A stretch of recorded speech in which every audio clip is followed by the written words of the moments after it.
기도하겠습니다. 하나님 감사합니다. 맑고 화창한 날씨 우리 모두에게 허락하여 주셔서 또한 이곳에서 말씀을 배울 수 있도록 도와주시는 애 감사드립니다. 말씀을 통한 사랑과 열정이 우리의 마음속에 넘쳐날 수 있도록 인도하여 주시옵시고, 특별히 우리 공덕교회가 이 말씀을 향한 열정과 기도의 열정이 우리 교회를 지켜나갈 수 있도록 도와주시옵시며, 우리가 늘 하나님을 향하는 그러한 마음 속에서 하나님께서 주시는 그러한 기도의 응답과 또한 말씀의 응답을 체험할 수 있는 저희들의 삶이 될 수 있도록 인도하여 주시기를 바라오며, 이 모든 말씀 우리 주 예수 그리스도의 이름으로 기도드렸습니다. 아멘. 이제 우리는 에스라하고 느헤미야 이쪽으로 이제 넘어갑니다. 이거 가만히 보니까 한 23장 돼요. 에스라하고 느헤미야가. 그러니까 이렇게 많지 않은 양이기 때문에 우리가 이제 이것을 좀 같이 읽으면 좋을 것 같고요. 그래서 23장이니까 한 23주 정도 걸릴 수도 있겠죠. 그리고 또 내용이 이렇게 길지 않은 부분들이 있기 때문에 앞으로 어떻게 될는지 모르겠지만 되도록이면 한 장씩 끊어서 읽을 수 있도록 그렇게 하겠습니다. 그 에스라에 대해서는 뭐 이렇게 성경 말씀 많이 듣고 그러신 적 있나요? 별로 없었죠. 그렇죠? 에스라에 대한 인용도 별로 없었던 것 같습니다. 느헤미야도 별로 많이 안 읽어요. 그러니까 예언서 앞부분에 역대상하도 사실은 많이 안 읽습니다. 우리가 저번에 역대상하를 이렇게 봤지만 대부분 이제 읽는 것들을 보면은 열왕기 상하를 읽죠. 사무엘 상하고 역대상하 같은 경우에 내용이 좀 비슷한 경우도 있고 또한 시각도 다른 경우가 있는데, 그렇게 이유가 자꾸 이렇게 안 읽는 이유가 주로 이제 우리가 신약 성경을 중심으로 성경을 읽어서 그래요. 우리가 이제 읽는 성경이 캐톨릭 성경 공동번역 보신 적 있죠, 그죠? 꽤 두껍습니다. 근데 거기에 우리가 읽지 않은 부분들도 많아요. 근데 우리가 읽지 않은 부분이 있고 우리가 읽는 부분을 이제 정경이라는 표현을 쓰는데, 이거는 이제 누구가 이게 편집을 했냐면 루터에 의해서 돼 있습니다. 루터가 구약에서 볼 때 본인이 볼 때 본인의 시각에서 볼 때 예수 그리스도하고 관계가 없는 부분은 다 과감히 삭제를 했습니다. 그러니까 캐톨릭에서 지금 읽고 있는 성경 중에서 루터의 개인적은 아니죠. 그 사람도 또 굉장히 큰 학자였지만 그 사람의 시각에서 볼 때는 이것은 그리스도하고 별 관련이 없다는 다 빼버렸어요. 그렇기 때문에 우리들이 정경이라고 이렇게 얘기를 하고, 이 가운데에서도 우리가 읽는 이 부분 에스라서와 느헤미야도 역시 마찬가지로 그리스도와 관계가 있다 해서 집어넣기는 했지만, 렉셔너리 같은 경우 우리가 특별히 이제 우리 교회에서는 좋은 거는 뭐냐면 교회력에 따라 가지고 성경 말씀이 나오거든요. 또 교회력에 따른 설교를 하고 있습니다. 교회력이라는 건 뭐냐면 매주 성경 말씀이 나와요. 쭉 나와가지고 이제 그러니까 매해 ABC가 있어요. 그러니까 새해에 여러분들 이제 설교에 집중해서 잘 듣다 보시면 3년마다, 그러니까 4년째, 그러니까 3년마다 한 번씩 돌아가게 돼 있어요. 똑같이 돌아가게 돼 있습니다. 말씀이 계속 똑같은 동일한 본문이 3년에 한 번씩 돌아가게 돼 있어요. 그리고 캐톨릭 안에서는 거기에 따라 가지고 성경 읽기표가 있습니다. 이제 성무 일도라 그러는데 그거를 쭉 따라가다 보면 3년에 한 번씩 성경을 다 읽게 돼 있어요.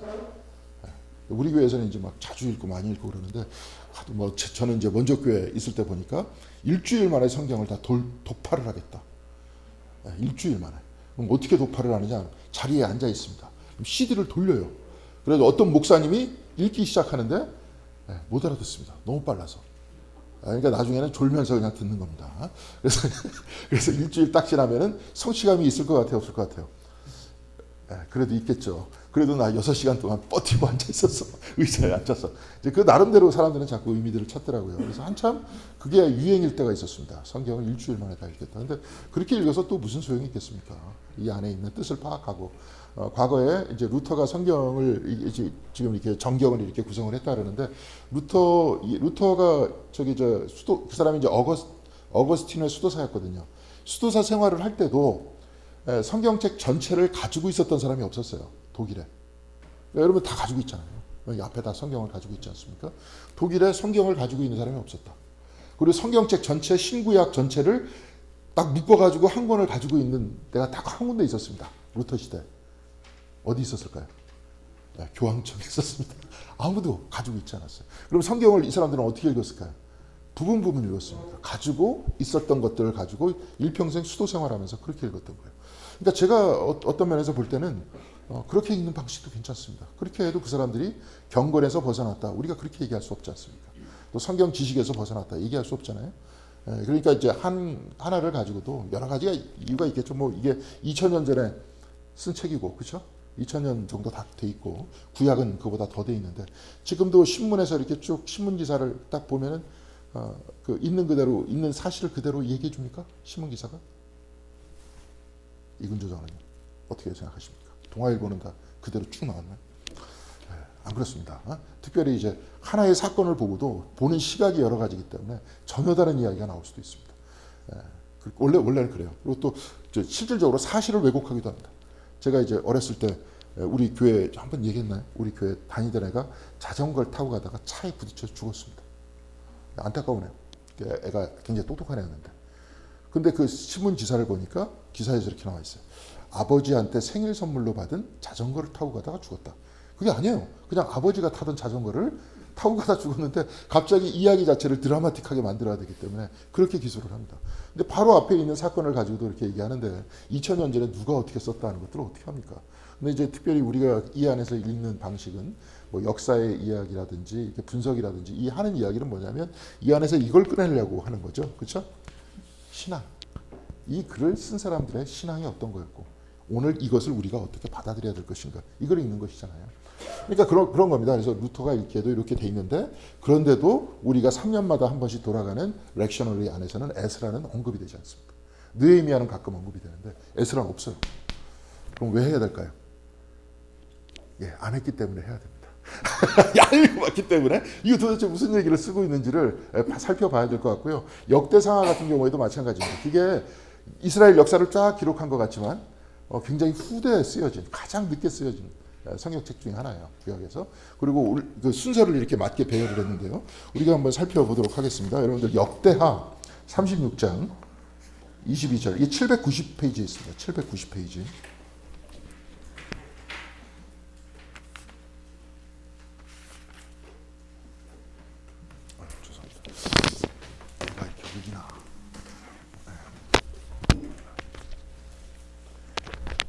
역대하 36장 22절에서부터 23절까지 이 두 절을 쭉 보면 될 것 같은데요. 이게 이제 이 사람들이 바빌론의 포로로 끌려가잖아요. 바빌론이 이제 지금의 이라크입니다. 이라크예요. 이라크한테 이제 전쟁에서 져서 유다가 완전히 함락된 다음에 다 끌려갑니다. 여기서도 이제 바빌론 여러분들 이 프린트 물체 앞에 바빌론 포로기하고 BC 586년이에요. 그때 이제 이스라엘이 멸망해서 끌려갑니다. 그러면서 이제 제2 이사야 귀한 소망이 이렇게 나오죠. 근데 그때 끌려가가지고 바빌론에서 포로 생활을 하다가 그때 고레스라는 사람이 페르시아에서 나와서 이 사람들을 다시 본국으로 돌려보낸다 하는 내용이 역대상 36장 22절 23절에 기록되어 있어요. 이거 좀 약간 좀 길지만 같이 한 목소리로 읽겠습니다. 페르시아의 고레스 왕이 왕위에 오른 첫 해에 주님께서는 예레미야를 시켜서 하신 말씀을 이루시려고 페르시아의 고레스 왕의 마음을 움직이셨다. 고레스는 온 나라에 명령을 내리고 그것을 다음과 같은 조서로 써서 돌렸다. 페르시아의 고레스 왕은 다음과 같이 선포한다. 주 하늘의 하나님께서 나에게 이 땅 위의 모든 나라를 주셔서 다스리게 하시고 유다의 예루살렘에 그의 성전을 지으라고 명령하셨다. 이 나라 사람 가운데 하나님을 섬기는 모든 백성에게 하나님께서 함께 계시기를 빈다. 그들을 모두 올라가게 하여라. 어디로 올라가게 하여랍니까? 예루살렘으로 올라가게 하여라. 그러니까 아주 예루살렘이 높은 지역에 있는 겁니다. 우리도 우리나라에서 제일 높은 데가 어디입니까? 남한에서, 이남에서 서울입니다. 왜냐하면 서울은 다 올라간다 그러기 때문에. 그러니까 이건 예루살렘 중심으로 이렇게 얘기를 했던 거예요. 왜냐하면 쓰는 사람이 그렇게 썼기 때문에 그렇습니다. 그러니까 이 사람이 갑자기 하나님에 의해서 마음이 움직여서 이 사람을 이렇게 보냈다는 거예요. 근데 제가 여기서 여러분들 이 첫 페이지에 제가 이렇게 썼습니다. 유대인들의 귀환은 고레스 왕에 의한 거기 밑에 도표 있죠, 도표 밑에 이렇게 썼어요. 유대인들의 귀환은 유대인들이 이뻐서 이렇게 해준 게 아니다. 역사적으로 보면 그렇다. 성경책 안에서 하나님께서 마음이 감동시키셨다 그랬는데 그 부분도 우리가 고려해야죠. 그렇죠? 여러 가지로 생각할 수 있잖아요. 계속 포로로 잡아둘 수도 있고 아니면 페르시아에서 이 사람들은 그냥 바빌론에서 노예처럼 살지는 않았습니다. 그냥 그 그룹에 모여가지고 이렇게 그냥 붙들려 온 사람들인데 노예로 바꿀 수 있잖아요. 그때 중동 지역 전체를 지배했던 나라였는데, 근데 그러지 않았다는 거예요. 다시 돌려보냈으니까 이런 선택지는 분명히 하나님께서 감동을 주셨다 하고 읽을 수도 있습니다. 우리가 저 사람들한테 좋은 일 시킨 거니까. 그렇지만 이 중에서 이제 역사적으로 보면 이래요. 페르시아가 중동 지역을 통일한 이후에, 이게 539년입니다. 바빌론 지역에 이제 반란이 일어나겠죠. 우리나라도 저기 신라에서 통일이 딱 됐다. 뭐 완전한 통일은 아니지만, 그래서 위에 발해가 있기 때문에 통일 신라라고 표현을 안 하고 요즘엔 뭐라고 표현합니까? 예, 남북국 시대라 합니다. 위에는 발해, 밑에는 신라. 그렇게 아주 이렇게 얘기하는데, 그때 그 백제에서 백제 부흥 운동이 일어났었어요. 예, 우리 국사교 가서 제가 과거에 생각을 해보면, 그죠? 고구려에서도 고구려 다시 부흥 운동이 일어났었습니다. 신라한테 지배당하기 싫다. 그리고 발해도 가만히 보니까 우리는 발해라고 알고 있지만, 네. 역사책을 그때 쫙 보니까 제가 한번 이거 뭐 논문 쓰느라고 계속 보니까 발해 3대 왕이 있었는데 그 사람이 고구려 몇 대 왕이라고 스스로 얘기했습니다. 그 발해는 고구려입니다. 어떤 면에서 다시 부활한 고구려예요. 그리고 이제 애초에 고구려라는 나라의 피지배 계층이 뭡니까? 말갈족이었거든요. 근데 우리들도 많아요. 우리도 가만히 보니까 여기 계신 분들 많이 섞여 있습니다. 한국 사람들 가만히 보면 비슷하게 생긴 것 같고 같은 언어를 사용하기 때문에 같은 사람이다라고 이렇게 얘기를 하지만 다양하게 생겼습니다. 예. 그러니까 왜냐하면 외침도 많이 당하고 여러 민족이 섞여 있었던 나라였기 때문에 그래요. 예. 자, 그렇게 해가지고 이때도 이제 그렇게 이야기를 했어요. 그러니까 그렇게 부흥 운동이 일어나듯이 똑같이 바빌론도 계속 반란이 일어났습니다. 반란이 일어났고 나라가 하나의 어떤 정복을 해가지고 그 지역을 통치를 하고 딴 사람들이 주변에 있는 나라들이 조용합니까? 조용하지 않죠. 계속 전쟁을 일으키잖아요. 이 나라도 처음 저기 페르시아 왕국이라고, 페르시아는 지금 어디입니까? 페르시아, 이란이에요, 이란. 그러니까 1935년에 이란이라는 이름을 썼어요. 그러니까 그 이전에는 페르시아라고 그랬어요. 네. 근데 이란이라는 게 왜 이란이냐면 옛날 히틀러가 맨날 아리안족이라 그랬죠, 자기네들을. 아리안. 지금도 그 카자흐스탄하고 그 우즈베키스탄 쪽을 이렇게 쭉 가보면 그 사람들 어떻게 생겼습니까? 가보셨죠? 서양인들처럼 생겼잖아요. 중앙아시아 그 스텝 지역에서부터 내려왔었던 사람입니다. 백인들이. 그래가지고 이제 그 사람들이 그 게르만족이다 해가지고 그렇게 되기도 하고, 그쪽 지역에 머물러 있는 사람이 슬라브족이다 해가지고 이쪽에 이제 아시아 사람들이랑 좀 섞인 사람들도 있고, 그런데 이쪽 사람들은 아리안이라는 표현을 썼잖아요. 여기서 쭉 이 사람들이 어디까지 또 내려오냐면 인도로도 내려오거든요. 인도 내려와가지고 인도에 캐스트 시스템이라고 혹시 들어보셨어요? 카스트 제도라고. 이거 뭐냐면 그 사람들을 4계급으로 나눴잖아요. 그리고 아예 4계급에 속하지 못하는 불가촉 천민들도 만들어놨지 않습니까? 지금도 그래요. 지금도 네팔하고 어디예요? 인도 쪽으로 내려가면은 아직도 캐스트 시스템이 사라졌다 그러지만 자기네들끼리는 똑같이 이 안에 있습니다. 근데 이 캐스트가 생겨난 이유가 뭐냐면 아리안 이 족속이 중앙아시아에서부터 북인도에 걸쳐가지고 내려오면서 계급이 생깁니다. 이쪽 사람들이 그래서 인도에 한번 인도나 뭐 네팔이나 그쪽 동네 쭉 가 보시면 신과 악마의 모습이 돌로 이렇게 깎여져 있어요. 근데 신이 누가 신이냐 누가 악마냐 딱 보면 신은 잘생겼습니다. 신은 잘생겼어요. 그래서 콧대도 약간 완전히 서양인처럼 생겼는데 악마는 동양인처럼 생겼어요. 그럼 악마는 누굴까요? 원래 인도 지역에 살았었던 드라비다족이 악마고 자기네들이 아리안이고 자기네들이 신이라는 거예요. 그래갖고 이쪽에서 밀리면서 그 계급이 4계급으로 나눠집니다. 근데 이제 이 사람들 다 아리안이라 그랬거든요. 그러니까 서양인들이 지배하는 역사는 꽤 오래됐던 것 같아요. 근데 그 아리안 족속의 나라다 해갖고 이란입니다. 그래갖고 이름을 바꿔요. 그러니까 지금도 그 중동 지역에 쭉 가보면 페르시아, 이란 계통의 사람들은 생각이 달라요. 자기네들은 중동 사람이 아니라고 생각해요. 우리는 지금 이란하고 이렇게 국교도 없고 막 이러니까. 근데 그 사람들이 이렇게 차도를 이렇게 베껴보면 그 사람들은 백인입니다. 그 이란 족속은 지금 그 이라크 쪽 사람들하고 달라요. 중동이나 뭐 샘 쪽 사람들하고는 다르게 생겼어요. 이제 그런 부분이 있다 하는 거예요. 그래서 페르시아가 이제 이렇게 들어와 가지고 페르시아에 의해서 즉 이란 족속들에 의해서 귀환이 이렇게 되는 거죠. 되는 겁니다. 근데 여기서도 이게 제가 쭉 이야기를 했지만 이게 뭐 예뻐서 이 사람들을 보낸 게 아니라 계속 반란이 일어났고 그리스와 지중해 그리고 이집트와 지중해 지역과 이렇게 지역 패권을 계속 가지고 계속 부딪혔던 거예요. 싸우고 있었던 거예요. 그래서 유대의 귀환은 친페르시아 정권을 탄생시키려고 했다. 저쪽에 내가 너희들한테 귀환시켜줬으니까 너희들은 내 편 돼. 예. 그래가지고 그러려고 하는 목적과 함께 페르시아의 이제 종교가 조로아스터교였어요. 혹시 옛날에 니체가 쓴 책 짜라투스트라 아시죠? 그게 조로아스터입니다. 짜라투스트라는 이렇게 이야기했다. 왜냐하면 좀 이따가도 우리가 이야기할 거지만 니체는 기독교를 별로 좋아하지 않았습니다. 기독교의 핵심이 뭐예요? 우리는 뭘로 구원을 받습니까? 무엇으로 구원을 받습니까? 우리는 하나님의 은혜죠. 그렇죠. 은총, 은혜. 그래서 구원은 누구한테 오는 거예요? 나로부터 시작하는 겁니까? 하나님으로부터 시작하는 겁니까? 하나님으로부터 시작해요. 그러니까 전 세계의 그 예전에 우찌무라 간조 같은 그 사람 뭐라고 했냐면 자기는 뭐 종교학적인 이야기를 합니다. 세상엔 두 개의 종교가 있다. 두 가지. 하나는 우리가 하나님한테로 나아가는 종교가 있고 또 하나는 하나님이 우리한테 찾아오는 종교가 있다. 그러면 기독교는 어떤 종교입니까? 우리가 하나님한테로 가는 종교예요? 아니면 하나님께서 우리한테 오는 종교입니까? 네? 하나님께서 우리한테 오는 종교죠. 하나님한테 오는 게 그게 바로 뭡니까? 은혜잖아요. 네. 구원이잖아요. 그러니까 이 니체 같은 사람이 이걸 싫어한 이유가 뭐냐면 주체를 신으로 삼았다. 그러니까 인간으로 삼지 않고 신으로 삼았기 때문에 뭐예요? 이 종교는 노예 종교라는 거예요. 그러면 이 진짜 종교는 뭐냐? 조로아스터 이렇게 쭉 보니까 조로아스터는 좀 이따가 이렇게 보면은 물론 이제 니체가 완전히 이해한 건 아닌데 선신이 있고 악신이 있는데 이 세상의 삶이라는 것은 끊임없이 선을 이루려고 하는 선과 악의 투쟁장이라는 거예요. 세상은.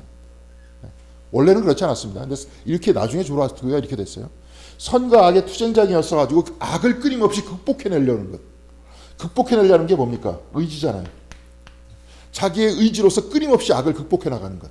이겨내는 것. 그리하여서 신이 없이 인간 스스로가 신이 되는 이 사람은 초인이라는 표현을 쓰잖아요. 니체가. 그런 형태의 새로운 시대가 열렸다. 과거와 같이 우리는 노예의 시대를 끝내야 된다. 이제 그렇게 얘기한 겁니다. 자, 하나님을 믿으면 노예가 되는 겁니까? 아니죠.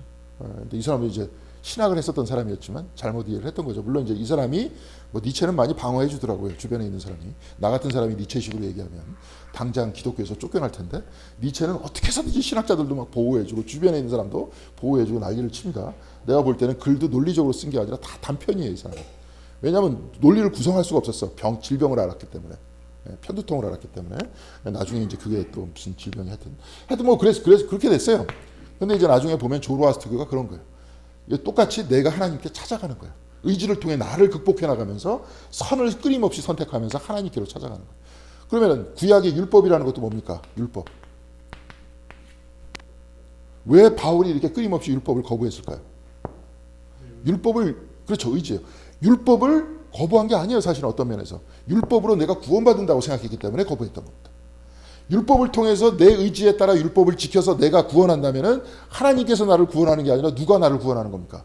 내가 나를 구원하는 거예요. 그러니까 율법을 계속 지켜내는 거는 이 신학자들이 이렇게 얘기를 하죠. 위장된 무신론이라고. 그렇죠? 근데 그럼 율법을 버려야 될까요? 아니면 율법을 지켜야 될까요? 지켜야 돼요? 위장된 무신론이라는데 어떻게 지켜? 자, 그래서 이제 여기서 칭의와 성화라는 이야기가 나오는 겁니다. 웨슬리 같은 경우에는 구원을 하나님께서 이루어주시고 이루어주신 구원받은 사람답게 이것을 지키면서 살아가는 것. 그러니까 거꾸로예요. 애초에 이것을 지키면서 내가 하나님께로 나아가는 게 아니라 하나님께서 나를 구원해 주셔서 내가 그 범위 안에서 악을 일부러 저지르지 않으려고 그러는 거예요. 어머니가 나를 막 사랑하셔. 내가 어머니의 사랑을 느꼈어, 마음속으로. 막 반항하다가 어머니께서 진짜 나를 사랑하신다는 걸 알았어요. 그러면 그 다음에 걔는 어떻게 하게 될까요? 어머니의 기대 안에서 살아나가려고 노력하겠죠.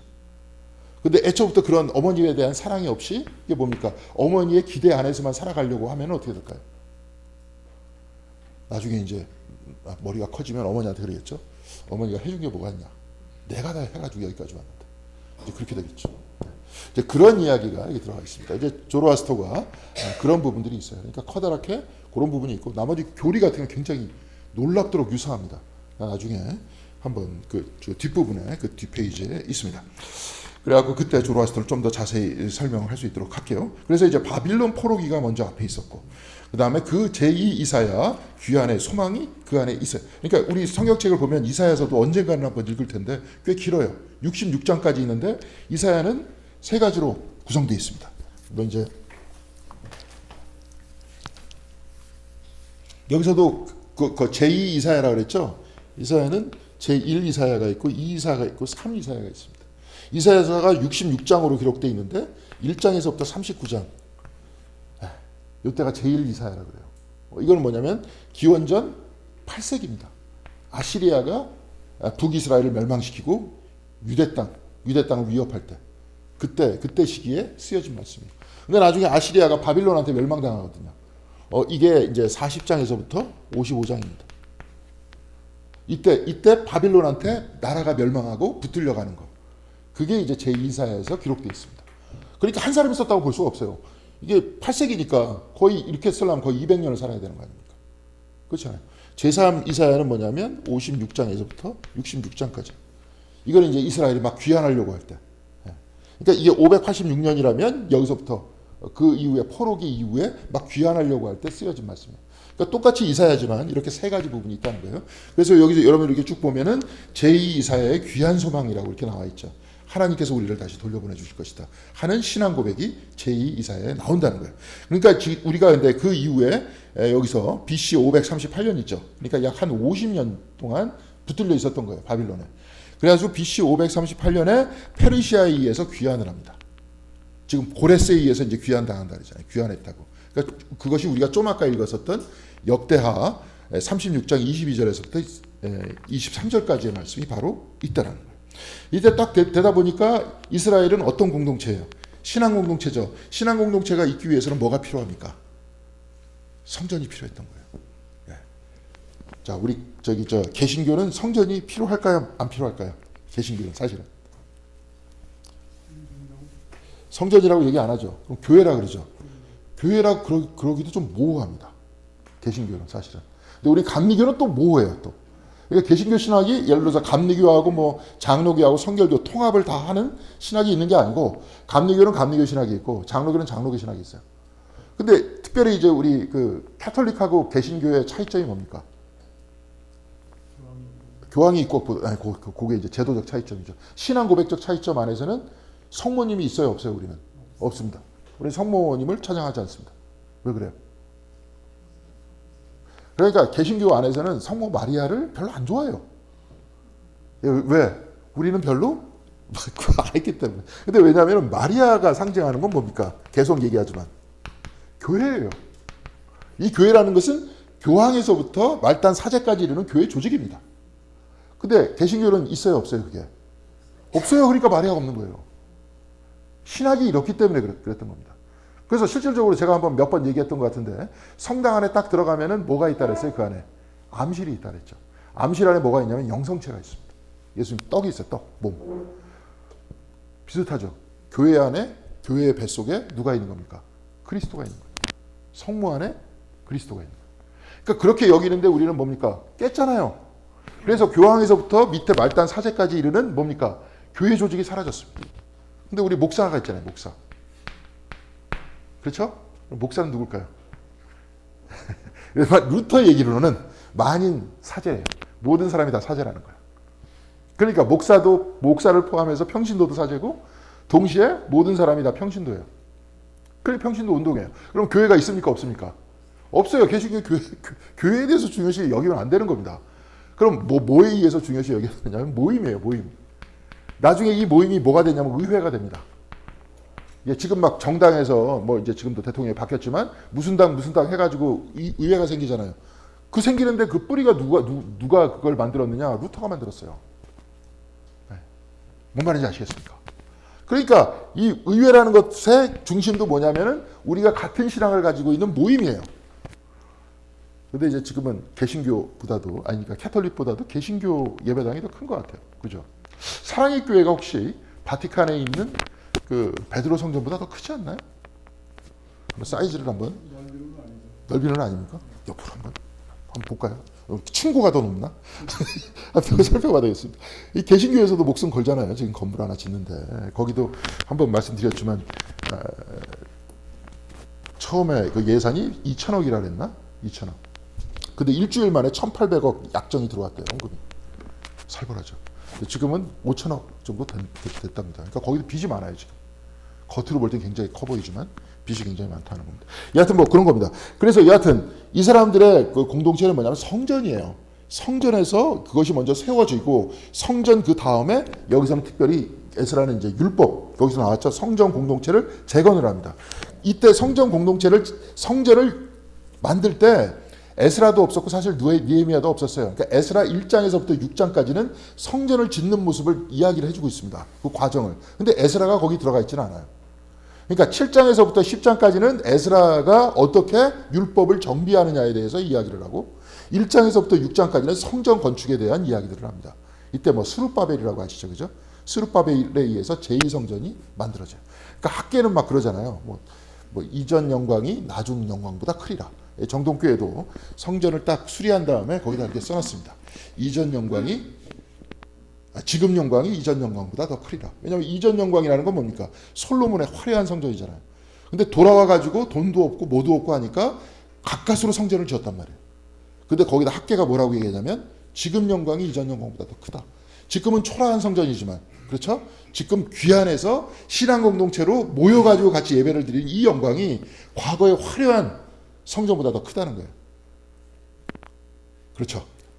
그거 보셨어요? 우리 문경실. 근데 그 뜻하고는 전혀 다르죠. 그죠? 화려한, 소박하게 지은 성전이 예전에 화려한 것보다 더 크다 그랬는데 지금 화려하게 만들어 놓고 지금 영광이 이전 영광보다 더 크리라 이렇게 쓰면 어떻게 되는 겁니까? 왜곡하는 거예요? 왜곡하지 않는 거예요? 왜곡하는 거잖아요. 다 좋은 말이라고 해서 좋게 다 넘어가다 보면 나중에 왜곡하게 되는 겁니다. 근데 여하튼 이렇게 됐어요. 그래서 성전 공동체를 재건하고 에스라는 율법 중심의 공동체를 정비했다. 그리고 느헤미야는 여러분 좀 아시죠? 성벽. 먼저 성전을 만들고 율법 중심의 신앙 공동체를 만든 다음에 그 다음에 성벽을 쌓았다는 거예요. 순서를 보세요. 제일 먼저 순서가 우리 같은 경우에는 어떻게 될 것 같습니까?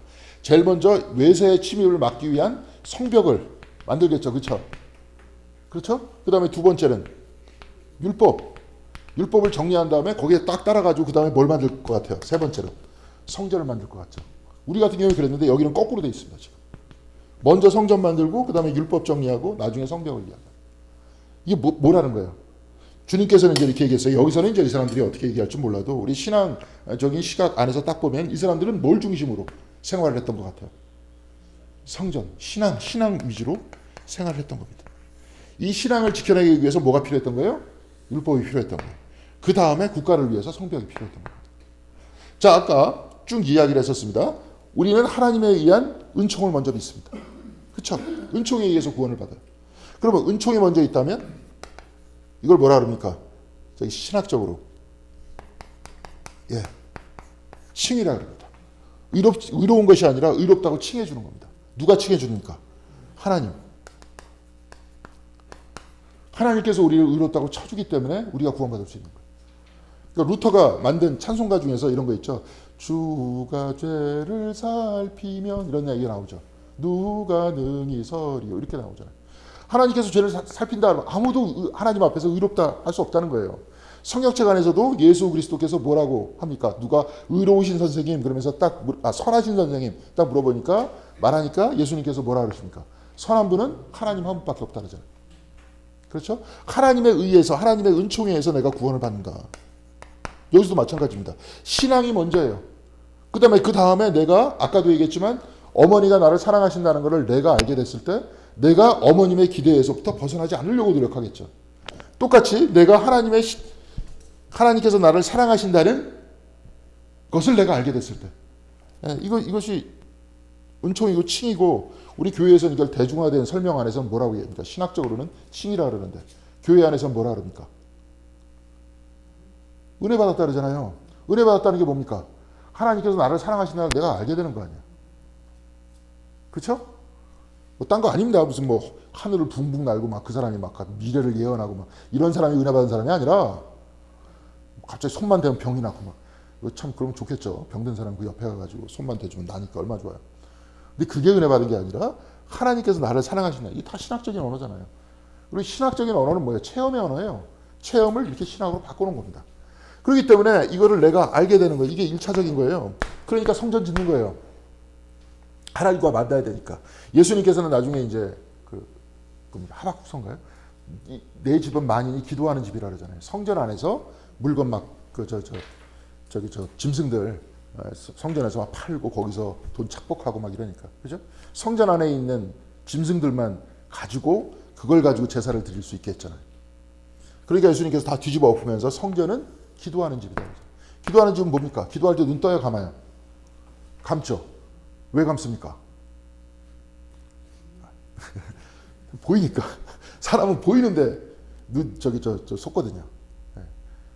사실은 지금 이제 신앙이 사라지니까, 신앙이 지금 우리 사회에 지금 신앙이 사라지다 보니까, 그리고 하나님이 사라졌어요. 하나님이 왜 사라집니까? 하나님 계속 계신데. 근데 문제는 인간의 생각 속에서 하나님이 사라졌어. 아까 니체 같은 인간은 막 죽었다 이렇게 얘기를 하고. 사라지다 보니까 뭐가 신앙의 대체 상품으로 올라옵니까? 신앙의 대체 상품이 뭡니까? 예술이잖아요. 예술은 뭐예요? 시각적인 것, 특별히 눈에 보이는 것. 그렇죠? 눈에 보이는 시각적인 것들을 옛날엔 예술 작품만 딱 만들어놨는데, 이제는 예술 작품이 아니라 이게 뭐가 됐습니까? 상품이 됐잖아요. 예술이. 심심하면 이렇게 쇼핑몰 뒤지지 않습니까? 마치 예술 작품을 보는 것 같은. 그렇죠? 이렇게 돌리면서. 그러면서 이쪽에서 우리가 눈에 보게 되니까 어떻게 되는 겁니까? 홀리게 되는 거죠. 이쪽에 마음을 뺏겨지나요. 근데 이제 과거에 우리가 랍비가 풀어내는 창세기 이런 것들 쭉 보면, 그래서 특별히 이제 보는 것을 주의하라고 이야기를 하잖아요. 우상은 눈에 보이니까. 그러니까 어떻게 하는 겁니까? 감잖아요. 눈을 감고 어떻게 되는, 누구랑 만나는 겁니까? 세상과 만나고 예술 작품과 만나는 것이 아니라 누구와 만나는 거예요? 하나님과 만나는 겁니다. 그래서 하나님과 만나서 내가 계속 반복적으로 이렇게 이야기하는 거예요. 우리가 기도할 때도 제일 처음에 감사 기도를 먼저 하지 않습니까? 왜? 나를 사랑해 주셔서 감사합니다. 나를 구원해 주셔서 감사합니다. 그럼 감사 기도를 먼저 드리지 않습니까? 그렇죠? 네. 그래서 이제 이 이야기가 제가 이제 몇 번 말씀드렸지만, 깨닫는다 이런 이야기는 어려운 말이 아니라 마음에 가닿는다. 마음에 딱 하나님의 사랑이 마음에 가닿을 때 우리는 뭐라 그래요? 은혜 받았다. 그러면서 이 신학적으로는 그걸 뭐라 그럽니까? 칭이다. 이런 이야기를 하는 겁니다. 칭의의 하나님의 은혜를 딱 내가 마음에 딱 새겼다. 그럼 어떻게 할 것 같아요? 그 다음에 이걸 지키려고 그러겠죠. 1차로 이걸 지키는 게 아니라 1차로 하나님과의 만남이 우선이고 그 다음에 이거예요. 다 똑같습니다. 이건 일괄적이에요. 바울도 뭐예요? 율법이 잘못된 게 아니라 율법의 행위라는 표현을 막 씁니다. 로마서에서는. 율법의 행위로는 구원받지 못한다 그래요. 왜? 1차로 율법을 행위하면 내가 나를 구원하는 거기 때문에 안 된다는 거예요. 그러면 뭘로 구원을 받느냐? 하나님의 은혜로 구원받는다 이렇게 이야기를 하잖아요.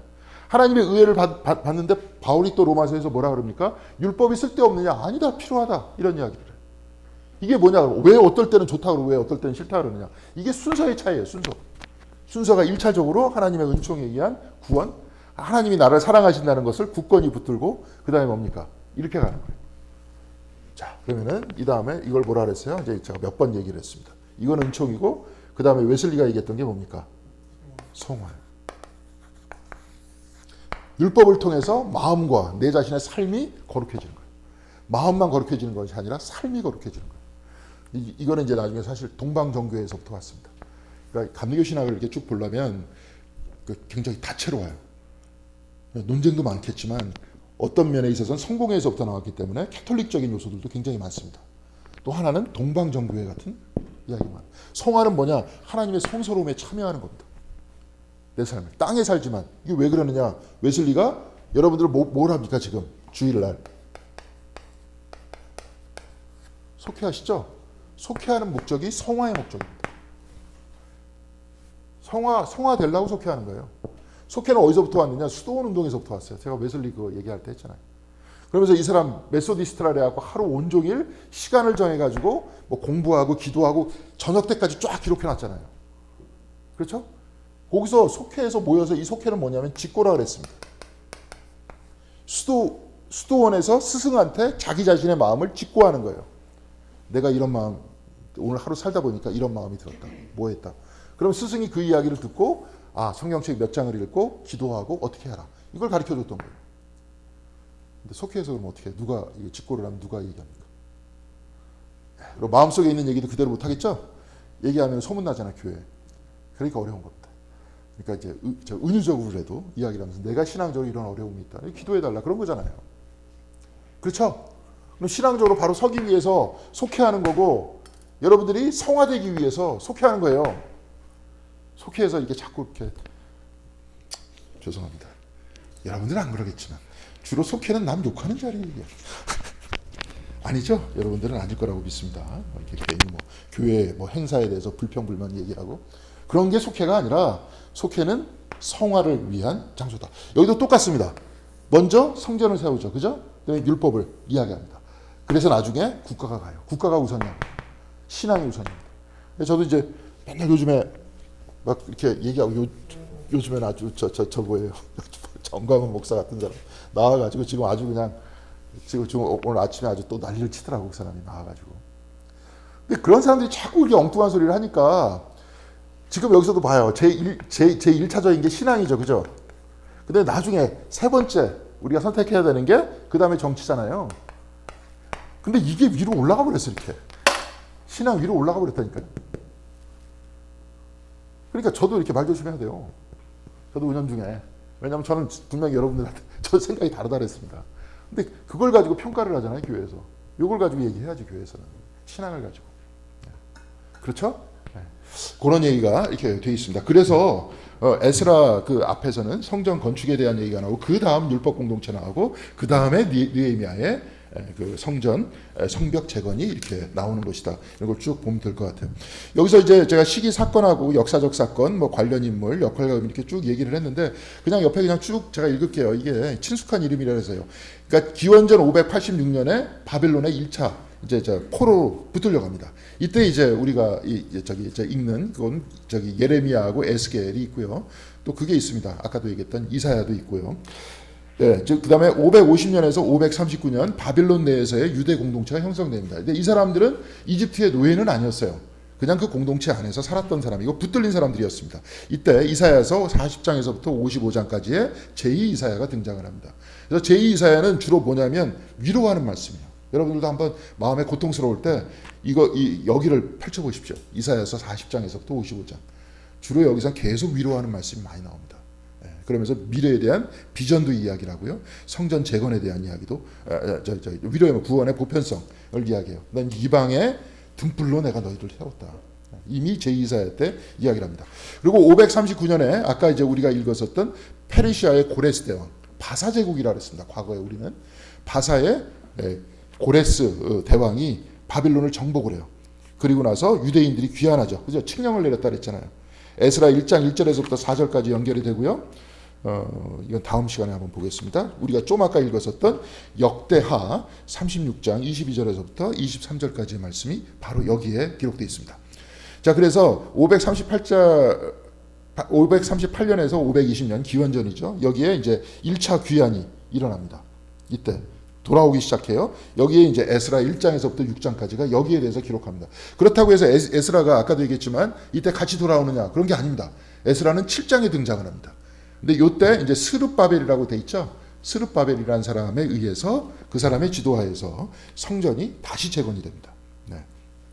그래서 이제 여기에 귀환자 명단이 쭉 기록돼 있어요. 명단이. 그리고 여러분들 다 알겠지만 사마리아인들이 방해를 합니다. 성전 지으려고 그러는데 우리도 껴주십시오 이렇게 얘기하니까 안 껴줘요.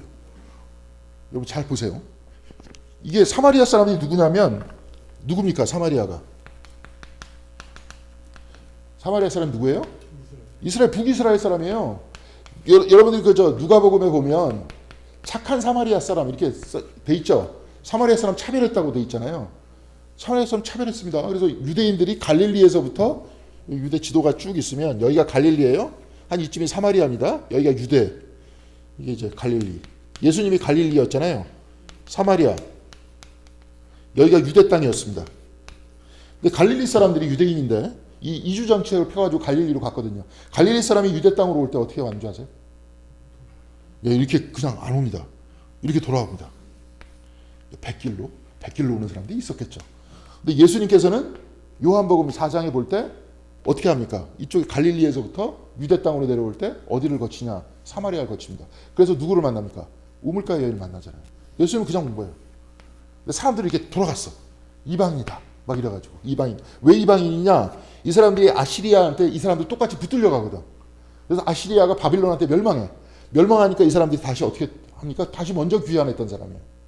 근데 피를 섞었다 그러는데 피를 섞은 게 아니라 이 사람들이 바빌론에 붙들려 가가지고 페르시아가 보내줬어. 다시 이쪽에 딱 왔는데 이 사람들은 먼저 자리 잡고 있었어요. 먼저 자리 잡고 있었을 거 아니에요. 아시리아한테 망했다가 바빌론이 이렇게 아시리아를 멸망시키니까 거기에 있었던 사람이 여기 살았으니까 몇백 년 여기 살았던 거 아니에요. 사니까 이 사람들은 어떻게 됐을까요? 자리 잡고 잘 살았던 거 아니에요. 자리 잡고. 근데 이 사람들은 딱 돌아왔을 때 물론 여기도 살고 있었던 사람이 있었지만 여기는 완전히 황무지거든요. 지금 혹시 성지순례를 보신 분은 아시겠지만 이쪽은 뭐 없어요. 남쪽은. 유다는 아무것도 없었습니다. 뭐 없습니다. 그냥 여기 사막이에요. 사막. 예? 제가 뭐 갔다 왔다는 듯이 이렇게 얘기하지만 저는 안 갔다 왔습니다. 사막이에요 그냥. 근데 갈릴리는 뭐냐? 갈릴리 여기에 뭐가 있습니까? 갈릴리 호수가 있잖아요. 그렇죠? 여기 주변에 여기보다도 농산물이 여기가 6배가 많아요. 그러니까 갈릴리가 가난한 사람이 살던 데가 아니었다니까요. 예수님 중산층이었어요. 잘 살던 분이었어요. 요즘에 역사적 예수 연구하는 사람들이 그렇게 얘기합니다. 베드로가 무슨 없는 사람이야? 아니에요. 자기 배를 가지고 있었잖아요. 부자였어요. 그 사람 다 포기하고 간 겁니다. 예수님한테. 그러니까 여하튼 여기도 있었고 사마리아도 여기보다 훨씬 나아요. 지형상. 그러니까 잘 먹고 잘 살고 있으니까 여기서 가난해가지고 쌩 가난해가지고 자기는 쫙 왔을 때 잘 살고 있는 사람을 딱 보니까 기분이 좋습니까? 나쁩니까?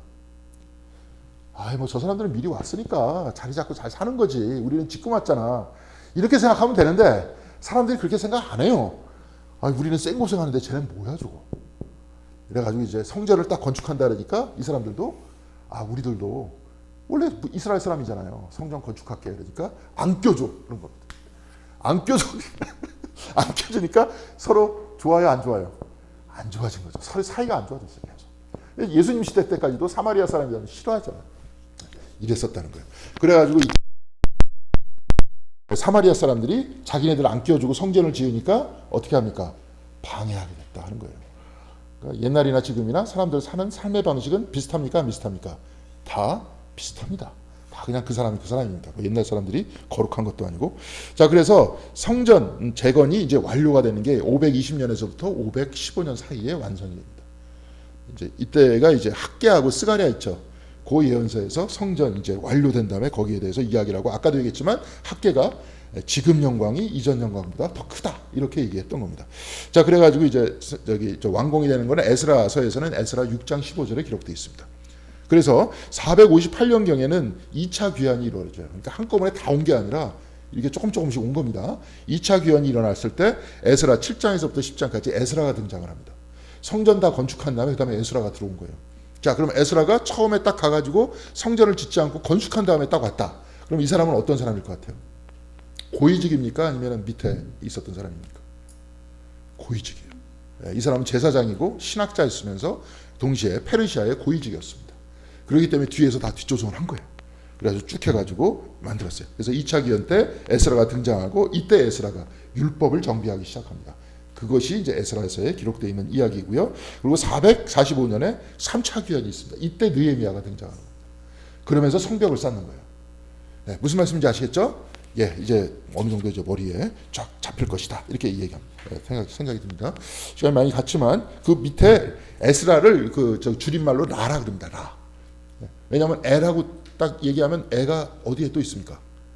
에스더서. 에스더서가 에스더서는 에입니다. 여기는 라입니다. 에스라 7장 25절 같이 한 목소리 읽겠습니다. 제 첫 페이지 제일 밑에 있어요. 같이 읽겠습니다. 또 그대 에스라는 그대가 섬기는 하나님이 그대에게 주신 지혜를 따라 그대가 섬기는 하나님의 율법을 잘 아는 사람 가운데에서 법관과 판사들을 뽑아 세워 유브라데스 강 서쪽에 있는 모든 백성의 재판을 맡아보게 하여라. 율법을 잘 알지 못하는 사람들은 그대가 가르치라. 자, 앞에 보면 굉장히 중요합니다. 하나님의 율법을 제가 거기다 줄쳐놨는데 그 다음에 그 사람 가운데 뭐예요? 누구를 세우라 그랬어요? 법관과 판사. 법관과 판사는 우리나라도 지금 쭉 보세요. 교회 법이 있다 이거야. 교회 법이. 그리고 성경에 율법이 있어. 그럼 법관과 판사가 어떤 사람을 법관과 판사로 세운 거예요? 성경을 잘 아는 사람을 법관과 판사로 했다는 거예요. 이게 굉장히 중요한 겁니다. 아까도 계속 똑같이 동일하게 얘기하잖아요. 신앙이 우선이고 그 다음에 율법이라 그랬잖아요. 여기서도 율법이 우선이고 그 다음에 국가 정책도 그 다음 얘기예요. 율법이 중요하다는 거예요. 왜 이렇게 얘기하느냐? 지금도 똑같습니다. 제가 볼 때는. 자, 우리가 이제 시간이 많이 갔지만 뭐 그래도 여기 와서 배우려고 오셨으니까 하나라도 더 들으시고 가시면 좋을 것 같습니다. 자, 우리를 민주주의라 그러잖아요. 근데 이게 좀 좀 잘못됐다는 거야. 이 영어로는 뭐라 그럽니까? 민주주의를 데모 플러스 크라시예요. 크라시가 통치입니다. 데모가 대중입니다. 민중이에요. 이 사람에 의해서 통치하는 거예요. 민주주의라는 이념이 아니라 이들이 통치하는 나라입니다. 여러분이 통치하는 거예요. 대통령이 통치하는 게 아니라. 무슨 말씀인지 아시겠죠? 저번에 막 문제가 일어났을 때 왜 그러느냐. 통치자인 주권자들한테 총 들고 나왔기 때문에 그런 거예요. 이 사람들이 통치하는 겁니다. 백성들이. 근데 사람들이 자각하기 시작하는 건 뭐냐. 데모크라시를 자각하기 시작하는 건 주권자가 나구나. 저 사람들이 아니라. 근데 이 데모크라시는 약해요. 언제든지 깨질 수 있어요. 왜냐? 그 사람들한테 너무 많은 권력을 주니까. 오늘 아침에 딱 대통령이 된 다음에 합참의장한테 전화를 받았다면서. 무슨 전화를 받은 거예요? 당신이 국군 통수권자다. 라는 전화를 받은 겁니다. 군인을 움직일 수 있습니다. 대통령이 되면. 그러면 맘만 먹으면 움직일 수 있겠죠. 움직였었잖아요. 저번에. 자, 움직일 수 있고요. 그 다음에 나라를 망칠 수도 있습니다. 이 사람들이. 그리고 지금 멋대로 착복할 수 있어요. 다. 그러니까 민주주의는 약하다는 거예요. 그래서 계속 감시해야 된다는 거예요. 근데 감시해야 된다고까지만 얘기해요. 정치학에서는. 근데 우리들은 뭘 믿어야 되는 거잖아요. 사람을 세우면 그 사람을 믿어야 되는 거 아니에요. 믿음. 그죠? 코넬 웨스트라는 사람이 그 미국의 그 철학자인데, 요즘 하버드 출신들 하도 엉뚱한 짓을 많이 하니까. 근데 이 사람은 괜찮은 사람이에요. 하버드 나온 사람이고 지금 저기 어디 교수더라? 콜롬비아 대학인가? 거기 교수입니다. 근데 이 사람이 뭐라고 얘기하냐면 에틱이라고 얘기해요. 윤리라고 얘기해요. 우리 민주주의를 지켜내는 게 뭐냐? 윤리래, 윤리. 근데 이 사람은 원래 독실한 기독교인이에요. 이 사람이 진짜 하고 싶은 말은 뭐예요? 기독교적 윤리예요. 성서에 기반한 윤리라는 거야. 그걸 가지고 있어야 지도자를 우리는 신뢰할 수 있다는 거예요. 이 사람이 그걸 가지고 통치를 해야 되는 거예요. 종교는 다 밑으로 지금 다 뒤로 밀려났어요. 그러니까 이제 계속 여기에 제도만 자꾸 만들려는 거지. 감시하려고 그러고 뭐 하려고 그러고. 근데 사실 중요한 건 뭡니까? 윤리예요. 이 사람 정치 철학자인데. 그 다음에 이 윤리의 기반이 되는 건 뭡니까? 신앙입니다. 그러면 이 사람의 이론으로 쭉 따라가가지고 얘기하면 뭐예요? 우리 사회가 이렇게 혼탁한 거는. 하나님을 떠나서 그런 거예요. 신앙을 떠나서 그런 거예요. 신앙을 떠나서. 어렵게 얘기할 필요 없이. 굉장히 중요합니다. 신앙이. 근데 신앙을 뭐냐? 뭐 신앙생활 잘한다고 밥이 나옵니까? 떡이 나옵니까? 교회 나와봐야 계속 헌금 내라 그러지. 무슨 헌금 뭘 줍니까? 돈을? 그러니까 그렇게 겉으로 피상적으로만 그렇게 보일 뿐이지. 근데 사람들을 만들어가는 겁니다. 아까도 얘기했지만 칭의를 통해서 성화로 나아가면서 그런 사람이 되려고 노력하잖아요. 그렇죠? 그러면서 이 안에서 이렇게 되면서 이것들이 구성이 되는 겁니다. 과거의 통치도 마찬가지예요. 과거는 더 심했죠. 왕이 어명이요 딱 이러면 어떻게 됩니까? 죽을 수 있었잖아요. 그러니까 에스라가 지금 얘기하는 거 뭡니까? 율법을 가리켜서 율법에 능한 사람이 법관이 되고 판사가 되는 겁니다. 그렇게 하라고 얘기를 했던 거예요. 우리식으로 얘기하면 성경을 알아야 돼요. 신앙이 있어야 되고 윤리가 있어야 된다. 그 얘기를 이제 여기서 이렇게 했다. 그리고 그 다음 페이지 한번 보겠습니다. 그러면 26절 한번 같이 읽겠습니다. 하나님의 율법과 왕의 명령대로 따르지 아니하는 자는 반드시 죽이거나 귀향을 보내거나 재산을 빼앗거나 옥에 가두거나 하여 엄하게 다스려라. 살벌하죠. 왕의 어명이잖아요. 왕의 어명이 지금은 민주 시대에서는 어떤 겁니까? 어명이 대통령의 명령이 별로 중요하지 않아요. 대통령도 법을 다 따라야 돼. 이게 다 이렇게 나눴는데, 근데 그 왕의 명령 앞에 뭐가 있습니까? 하나님의 율법이요. 왕의 명령은 어디에서 나와야 됩니까? 하나님의 율법에서 나와야 된다는 거예요. 그걸 그렇게 얘기를 하는 겁니다. 그리고 이제 에스라 7장 6절 같이 읽겠습니다. 그는 주 이스라엘의 하나님이 주신 모세의 율법에 능통한 학자이다. 주 하나님이 그를 잘 보살펴셨으므로 왕은 에스라가 요청하는 것은 무엇이나 다 들어주었다. 에스라가 지금 멋대로 통제했다는 게 아니라 뭐예요? 율법에 따라 왕이 움직였다는 거잖아요. 말씀에 따라 움직였다는 거잖아요. 그런 나라가 지금 돼야 된다라고 재건하고 있는 겁니다. 다윗도 마찬가지예요. 성경 쭉 읽다가 사무엘 하 쭉 읽으면서 다윗이 잘못하면 바로 어떻게 얘기합니까? 난리가 나잖아요. 우리야 죽이고 밧세바 뺏었을 때 어떻게 나옵니까? 하나님께서 기뻐하시지 않았다는 거잖아요. 네. 그런 얘기 금방 나오잖아요. 가장 성군이다. 이스라엘의 최고의 성군이다. 그래서 다윗을 세워놨는데 바로 그렇게 얘기하지 않습니까? 여기서도 이제 그런 나라를 이야기하는 겁니다. 우리나라도 뭐 어떻게 하나의 종교다 이런 얘기보다도 윤리, 그 안에 신앙, 그런 사람이 중요해요. 신앙을 떠나면 어떻게 된다 하는 것들을 지금 우리 시대가 보여주고 있습니다. 자, 에스라 7장 10절 같이 읽겠습니다. 에스라는 주님의 율법을 깊이 연구하고 지켰으며 또한 이스라엘 사람들에게 율례와 규례를 가르치는 일에 헌신하였다. 그래서 이스라엘 모든 것이 성경에 따라 율례와 규례에 따라 움직였다. 왕두거기에 따라 움직였다 하는 것을 에스라서는 전해주고 있고, 이 에스라의 율법이 있기 전에 뭐가 있다 그랬어요? 성전이 세워졌다. 신앙이 세워졌다. 그렇게 이야기를 하고 있습니다. 자, 그래서 밑에다가 제가 써놨어요. 율법에 대한 강조는 에스라는 제사장과 서기관 또는 학사라고 나와요. 느헤미야서에서는 학사 에스라라는 표현을 씁니다. 그래서 숨은 앞에서 에스라가 성경을 그대로 율법서를 읽잖아요. 그냥 쭉 읽으니까 사람들이 하나님 이름이 나올 때마다 땅에 머리를 갖다 대고 아멘 아멘 하면서 다시 일어났다. 그래서 8시간 동안 낭독을 합니다. 그러면 사람들이 펑펑 울어요. 한 시간 20분도 지겹다 그러는데 설교도 막 요청이 들어왔습니다. 목사님 설교는 딱 20분만 했으면 좋겠다. 그래서 25분 하면 벌써 집중력이 떨어진다. 이런 요청이 들어왔는데 그때는 8시간 했다니까. 8시간 동안 하면서 펑펑 울었어요, 사람들이. 그 율법의 말씀 들으니까.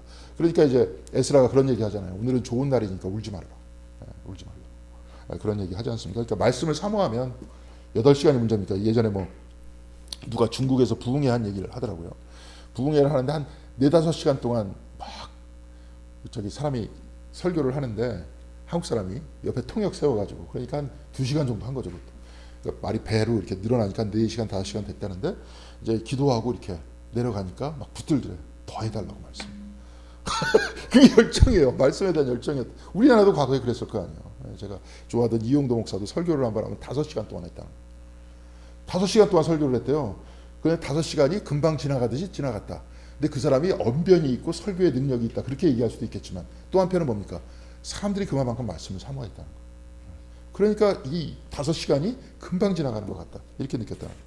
자, 하여튼 뭐 그렇습니다. 이렇게 에스라 뭐 그랬고요. 그래서 이제 여기서도 뭐 그 두 번째 거는 그냥 넘어가겠습니다. 이 사람도 페르시아의 절대적인 그 신뢰를 받고 있는 사람이었다. 그러면서 에스라는 한쪽 면에서는 굉장히 정치적인 사람이었고 한쪽 면에서는 학자였다. 우리들도 똑같습니다. 우리도 일상을 살아나가면서 이 일상의 삶 속에서 어떻게 하나님을 고백하며 살아나갈까, 이것들을 바라봐야 된다. 그런 얘기예요. 그래서 이제 그 남유다하고 이제 나중에 갈등이 북이스라엘하고 막 갈등이 있었는데 북이스라엘 쪽에서는 에스라가 조로아스터교와 깊은 관련이 있다. 이렇게 막 소문을 냈대요. 근데 카렌 암스트롱 같은 그 사람은 아예 그 사람이 조로아스터의 사제가 아니었겠느냐 이렇게 이야기를 합니다. 근데 이거는 다 추측이고 이야기가 될 수 없는 부분이고 성경책 안에 있는 그 내용은 오늘 아까 제가 같이 읽었었던 내용과 같이 모세의 율법에 능통한 학자였다. 이제 그렇게 이해하면 좋을 것 같고요. 한 10분 정도 남았는데 5분 동안에 조로아스터교에 대해서 잠깐 이야기를 하겠습니다. 우리나라에는 없는데 제가 영국에 처음 유학을 갔는데 거기에 어떤 의사 선생님이 있었어요. 의사 아주 훌륭하신 아주 인격적인 선생님이 신학을 공부하겠다고 오셨습니다. 그래서 굉장히 그분하고 친했는데 에든버러에서. 그래서 그분한테 이제 제가 목사 진급 과정이 있었기 때문에 뭡니까 건강진단서 좀 끊어달라 그러니까 그냥 알아서 끊어주더라고요. 원래 그럼 다 불법인데. 알았어. 근데 그분이 조로아스터교였습니다. 이란 사람이에요. 이란 사람인데 조로아스터 쪽 사람이었다가 기독교로 개종해서 자기 자신의 삶, 조로아스터와 기독교의 차이점에 대해서 논문을 쓴 겁니다. 자, 조로아스터교는 뭐냐면 여기는 단일 신론이라 그래요. 기독교는 뭐라 그럽니까? 유일 신론. 근데 이게 종교학자가 단일 신론, 유일 신론 이렇게 나눠가지고 얘기하는데 제가 볼 땐 별 커다란, 왜냐하면 성경책 안에서도 단일 신론적 요소들이 많아요. 예를 들어서 단일 신론적 요소들이 이게 뭐냐면 예를 들어서 여러분 악의 문제를 한번 따져봅시다. 악. 선하신 하나님이 세상을 창조했는데 이게 어디서부터 나왔어요?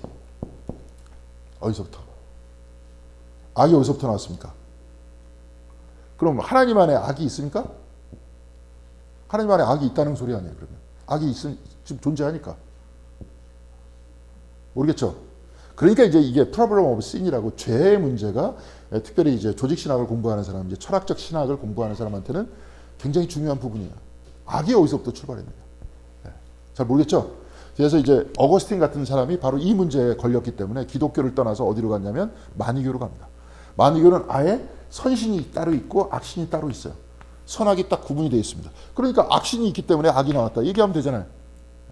근데 쭉 얘기가 나왔는데 기독교 안에서는 그렇게 안 돼 있잖아요.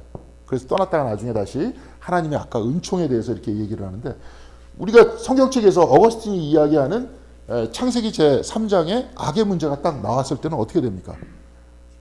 아담과 하와가 뱀이 주는 뭘 따먹었습니까?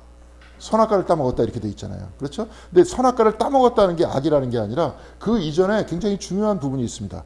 선악과를 따먹으면서 따먹기 전에 뱀이 유혹할 때 뭐라고 얘기합니까? 네가 하나님과 같아진다 그러잖아요. 같아진다. 예. 그래서 네가 같아진다. 네가 올라간다. 하나님의 은총에 의해서 구원받는 게 아니라 네가 올라간다. 하면서 그걸 그 선악과를 딱 보고 뭐가 생겨나느냐? 욕망이 생겨나요. 네. 그죠? 욕망이 생겨나서 하나님의 뜻을 선택하지 않으려고 그래. 이걸 가지고 두 가지예요. 기독교 안에서는 이것도 굉장히 깊숙한 신학적인 얘기인데 자유의지론이 나와요. 자유의지가 그럼 선한 걸까요? 악한 걸까요? 선할 수도 있고 악할 수도 있습니다. 하나님을 향해서 갈 수도 있고요. 아니면 악을 향해서 갈 수도 있습니다. 왜냐하면 자유의지에는 항상 뭐가 있냐면 욕망이 있어요. 아니 뭐 사과가 있으면 사과를 먹고 싶어야 보는 거고 나도 뭐를 보고 싶으면 눈이 가는 거 아닙니까? 듣고 싶으면 음악 듣고 싶으면 귀가 가는 거 아니에요. 그렇죠. 그 욕망이 있기 때문에 욕망에 따라 의지가 작동을 하고 의지에 따라 가지고 그쪽으로 가는 거 아니에요. 그렇죠. 그러니까 성경책 창세기 제3장은 뭐냐면 인간의 자유의지에 따라서 뭐예요? 그 욕망에 따라 악을 선택하려고 했다는 거예요. 여기에서 바로 뭐가 나왔습니까? 죄가 나왔다는 거예요. 자, 설명 가능하죠? 설명 가능하죠? 지금 저 선악과 따먹은 거 먹지 말라는 걸 먹었다는 게 문제가 아니라 사실은 본질적인 얘기는 이 얘기입니다. 근데 조로아스터교도 비슷하게 얘기해요. 선한 신이 하나 있었다. 이 다닐 신이라는 존재가. 이게 이제 아후라 마지다라는 신이에요. 근데 인간이 악을 향하려고 한다. 자기가 의지에 따라서. 뭘 욕망해서 신이 이쪽으로 가야 되는데 봄, 여름, 가을, 겨울 쭉 패턴에 따라 갖고 움직이는데 그 패턴에 따라 움직이지 않고 자기가 욕망에 따라서 뭘 다시 선택을 하려고 그래. 그냥 흐름에 따라서 하나님의 뜻에 따라서 살려고 하는 게 아니라 그거를 앙그라 마인이라고 합니다. 그게 악의 본질이라는 거예요. 여기도 똑같이. 그래서 그럼 그거 어떻게 하느냐? 여기서는 끊임없이 뭘 선택해야 되냐? 선을 선택하라는 거야. 하나님의 뜻을 끊임없이 선택하라는 거야. 그래야 네가 구원받는다. 그래서 좀 아까 제가 니체 얘기했죠. 끊임없이 자기를 극복해 나가는 거. 의지에 의해서 자기를 극복해 나가는 거.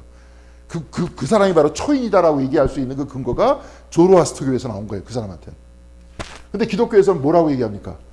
끊임없이 이게 선택해서 내가 신께로 나아가는 게 아니라 어떻게 돼요? 기독교는 계속 하나님의 은총 얘기하잖아요. 사랑 얘기하잖아요. 사랑을 먼저 뭐 하라는 거예요? 체험하라고 얘기하잖아요. 체험해서 나중에 어떻게 되는 거예요? 자발적으로 율법을 지키는 거잖아요. 이게 칭의와 성화의 관계였잖아요. 이게 기독교하고 다른 점. 겉으로 볼 때 구조도 비슷해요. 여기도 메시아 사상이 있습니다. 나중에 마지막 때 메시아가 나타나. 그리고 메시아가 나중에 악을 향해서 따라갔던 사람을 계속 다 지옥에다 던져버리고 선을 향해서 나아가려는 사람들을 붙들어가지고 여기서 지상에 천국을 만든다는 거예요. 비슷한 얘기일 것 같은데 내용이 다른 거는 뭐냐면 은총이냐 아니면 내 선택의 내 의지의 중심이냐. 이것이 차이점입니다. 근데 요 이야기를 막 하다 보면 뭐가 문제가 되지 않습니까? 뭐가 문제가 되는 줄 아세요? 끊임없이 의지를 통해서 내가 선을 선택했다. 이렇게 되면 사람이 어떻게 되냐면 어떻게 될 것 같습니까? 바울이 염려하는 거 똑같습니다. 이렇게 된다는 거예요. 내가 너희들보다 레벨이 더 높아. 난 항상 선을 선택했어. 교회 안에서도 그럴 수도 있겠죠. 나는 여기까지 체험했어. 넌 그거야 아직도? 이렇게 되는 거예요. 그래서 기독교에서 끊임없이 은총을 얘기하는 겁니다. 네게 아니라 하나님께서 주신 겁니다. 십자가의 성 요한도 그래서 어떻게 얘기했어요? 굉장히 깊은 영적인 단계에 이르렀던 사람인데 다 버리고 올라가잖아요. 그러면서 기독교에서 굉장히 이런 걸 강조하지 않습니다. 그렇죠? 근데 이런 것들은 이제 이런 뭐 단일신론, 유일신론 이런 얘기는 종교학 안에서도 비교 종교학이라고 합니다. 뭐 기독교하고 다른 종교를 비교해가면서 딱 보면 비슷한 요소도 많아요. 근데 우리가 신앙적인 어떤 영성적인 체험 안에서 보면 많은 부분이 또 다릅니다. 다른 점과 차이점들을, 다른 점과 일치점들을 이렇게 보는 것이 종교학이고, 지금 그래서 예를 들어서 여러분들한테 조로아스터교를 잠깐 설명했던 거고요. 조로아스터교를 배화교라고 얘기하기도 합니다. 근데 중국 사람들이 이게 잘못 해석한 거예요. 불을 숭배하는 게 아니라 하루에 5번 의식을 해요.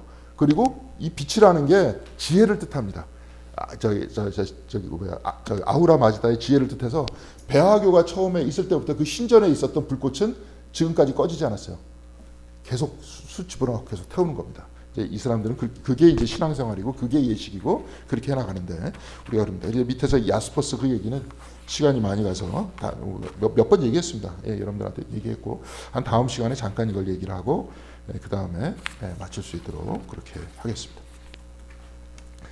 자, 여태까지 이제 에스라 쭉 보니까 뭐 나름대로 이렇게 머리에 이렇게 잡히죠. 에스라가 어느 때 사람이고 에스라는 무엇을 하려고 그랬고 그런 사람들 성경책에 이렇게 들어가 있었다. 그리고 에스라, 느헤미야는 그래서 한 묶음으로 페르시아에 의해서 귀환됐을 때 썼었던 그러한 이야기고 이것이 이제 나중에 신약 성경과 연결이 된다 하는 내용을 잘 기억해 주시면 감사하겠습니다.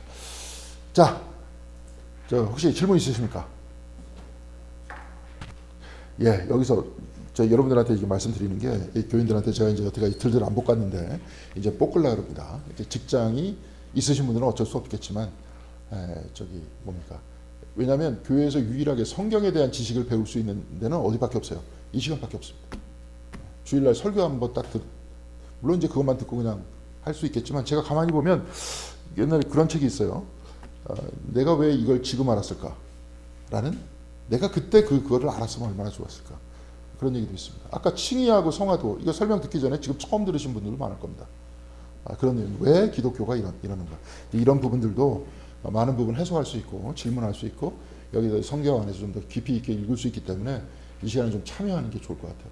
참여 안 하는 분은 성경에 대한 지식이 많아서 참여 안 하시는 걸까요? 어떻게 됩니까? 성경에 대한 지식이 다 이제 들어도 소용없으니까 난 다 알아. 그래서 참여 안 하는 거예요? 그런 게 아니고 이게 뭡니까? 사람들은 관성에 의해 살거든요. 새벽 기도도 습관되어 있는 사람들이 나오는 겁니다. 주일날도 돼 있는 사람이 나오는 거예요. 수요일날도 마찬가지입니다. 안 나오다 보니까 뭐예요? 안 나오는 습관이 그렇게 된 겁니다. 그래서 습관에 의해서 지배당하는 겁니다. 여기서도 굉장히 될 수 있는 기회가 있고 몇 번 말씀드렸지만 서양에 있는 모든 철학과 인문학은 성경을 벗어나서는 설명이 안 됩니다. 문학까지도 단순하게 뭐 도스토옙스키, 톨스토이 뭐 이런 사람 물론 괴테 같은 사람이란 모든 사람은 이걸 빼놓고는 이해할 수 없습니다. 다 여기서 나온 거예요. 이 성경책이 결코 만만한 책이 아니다. 굉장히 서양의 수천 년 동안의 역사 안에서 이들의 삶과 정신을 지배하고 있었고 우리들도 알게 모르게 여기에 대해서 지배당하고 있어요. 이런 부분들도 우리가 살펴보면서 귀향의 신앙생활하는 거 깊이 있게 생활을 해야 될 거 아닙니까? 그냥 대충 이렇게 하는 게 아니라 그래서 좀 더 그렇게 읽으면 좋을 것 같다는 생각이 듭니다. 자, 기도하고 마치도록 하겠습니다. 하나님 감사합니다. 우리와 상관없는 에스라인 것 같지만 바로 에스라에서 전해주는 그러한 말씀이 우리의 신앙생활의 기준이 되고 표준이 됨을 또한 알게 됐습니다. 은혜로 인해서 구원을 받고 또한 그 은혜를 받아서 주님의 율법과 말씀을 따르려고 행하는 그 모든 것들이 사실은 꽤 오래전부터 정립되어 왔고 그것이 기독교의 신학이 되고 그것이 많은 사람들의 체험이 되어서 바로 그것들이 그 체험이 우리들에게 전달되어서 신앙생활하는 그러한 것들을 알게 됐습니다. 바로 그러한 고귀한 신앙생활을 우리들에게 전해준 또한 선배 신앙인들에게 또한 감사할 수 있도록 도와주시고 또한 그들 모두를 창조하시고 이들을 이끌어 나가시는 하나님께 늘 그 은혜에 감사하는 저희들의 신앙생활 될 수 있도록 함께하여 주시옵소서. 그래서 성경을 읽을 때 많은 감동과 기쁨을 가지고 성경을 읽어낼 수 있도록 도와주시고 또한 그 말씀을 따라 내가 하나님과 약속하면서 생활해 나갈 때 바로 그 생활 안에서 동행하여 주시는 하나님을 체험할 수 있는 저희들의 신앙생활 될 수 있도록 인도하여 주시옵소서. 이후에 있을 모든 시간도 주님께서 같이 하여 주시길 바라오며 이 모든 말씀 우리 주 예수 그리스도 이름으로 기도드렸습니다. 아멘.